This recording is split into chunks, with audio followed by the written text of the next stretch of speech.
চাওয়া তো একটাই, আজকে মার খাইছি, কালকে সুস্থ হয়ে আবার কালকে যাব।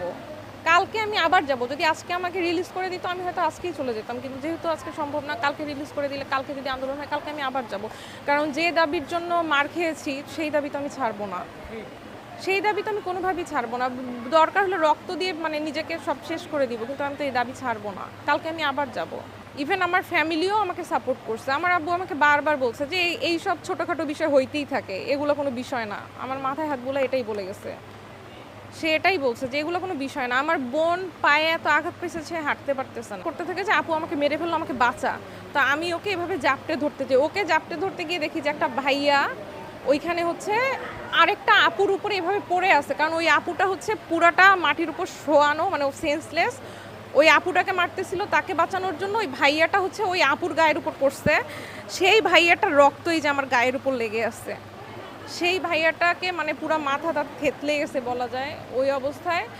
তো আমি আমার বোনকে সেভ করতে গিয়ে আমাকে একদম মাথার এইখানে মানে বাড়ি যখন দেয়, আমি আসলে তখন মানে আমার সেন্স ছিল, কিন্তু আমি আর সোজা হয়ে দাঁড়াতে পারতেছিলাম না। পরে অন্য ভাইয়ারা যখন বারবার রিকোয়েস্ট করতেছিল যে ভাই আমাদেরকে মারেন, আপুদেরকে কিছু করেন না, আপুদেরকে ছেড়ে দেন, আপুদেরকে কিছু করেন না, কিন্তু ওরা শোনে নাই। ওরা হচ্ছে ওই সমান তালে মারতেছিল। তো আমাকে যে দুইটা ভাইয়া রেস্কিউ করছে, আমি সোজা হয়ে দাঁড়াতে পারতেছিলাম না।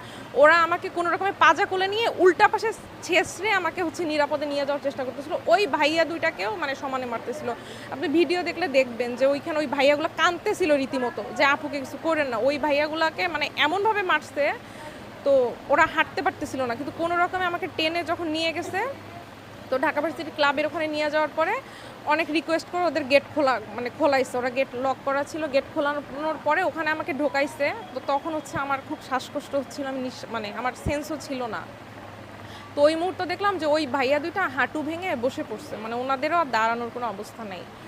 এই অবস্থায় আমার যখন একটু সেন্স ফিরছে, তো তখন হচ্ছে ঢাকা ভার্সিটির একজন প্রফেসর, মানে নাম জানি না, উনি এসে মানে উনি আসলে একটু খুব মানে চেষ্টা করছে আমাদেরকে মানে হেল্প করার। তো উনি